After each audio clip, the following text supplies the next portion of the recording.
अस्सलाम वालेकुम दोस्तों, खुशामदीद हमारे YouTube चैनल पर। दोस्तों आज की वीडियो में हम क़यामत ड्रामे के आने वाली एपिसोड का रिव्यू करेंगे, लेकिन वीडियो शुरू करने से पहले आप सब दोस्तों से गुजारिश है कि प्लीज़ हमारे चैनल को सब्सक्राइब कर लें और हो सके तो वीडियो को भी लाइक कर लें। वीडियो को शुरू करते हैं। दोस्तों आप आने वाली एपिसोड में देखेंगे इफ्रा को अरूज के बारे में सब कुछ पता चल गया है। वो शादीशुदा होने के साथ एक बेटी की माँ भी है।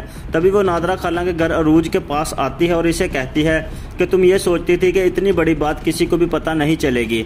कैसे बेवकूफ़ बनाया तुम लोगों ने जवाद और ताई अम्मी को। आगे से रूज अनजानी बनकर पूछती है कि कौन सी बड़ी बात, आखिर कहना क्या चाहती हो। इस पर इफ्रा कहती है कि तुम शादीशुदा हो और एक बेटी है तुम्हारी। रूज आगे से अनजानी बनते हुए कहती है कि क्या बकवास कर रही हो तुम। इस पर इफ्रा कहती है कि यह वही बकवास है जो कुछ देर पहले मैंने अपने कानों से सुनी। लेकिन दूसरी तरफ रूज का सारा शक नादरा बेगम पर था, किसने फयाज अंकल से शादी के लिए मेरी हकीकत खोल दी। अब इफ्रा जवाद को भी सब बताती है कि रूज बहुत परेशान है, इसे तुम्हारी मदद की ज़रूरत है।